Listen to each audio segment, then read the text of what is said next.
ঘরে চিকেন আনলে কিন্তু সলিড পিসগুলো থেকেই যায়। সলিড পিসগুলো কেউ আর খেতে চায় না। সলিড পিসগুলো যে সবসময় ফ্রাই করেই খেতে হবে এমনটা কিন্তু একদমই না।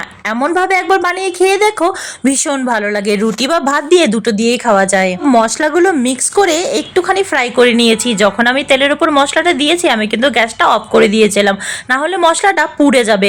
তারপর 1 মিনিট মতো নাড়াচাড়া করে একটা বাটিতে নামিয়ে নিয়েছি। একটু ঠান্ডা হওয়ার পর কিন্তু কালারটা আরো বেশি গাঢ় হয়ে গিয়েছিল। তারপর সবকিছু মিক্স করে মেখে আধা ঘন্টা মতো রেখে দিয়েছিলাম। পরে যখন পেঁয়াজটা টমেটোটা ভালো করে ভাজা ভাজা হয়ে যাবে, তারপরে একটুখানি আদা রসুনের পেস্ট দিয়ে আর একটু মশলা যেটা বেঁচে গেছিল সেই ভাজা মশলাটা দিয়ে একটু কারি পাতা দিয়ে মাংসগুলো দিয়ে ভালো করে একটু ঢেকে ঢেকে গ্যাসটা সিম করে এপিট উপিট করে নাড়িয়ে নিয়েছি।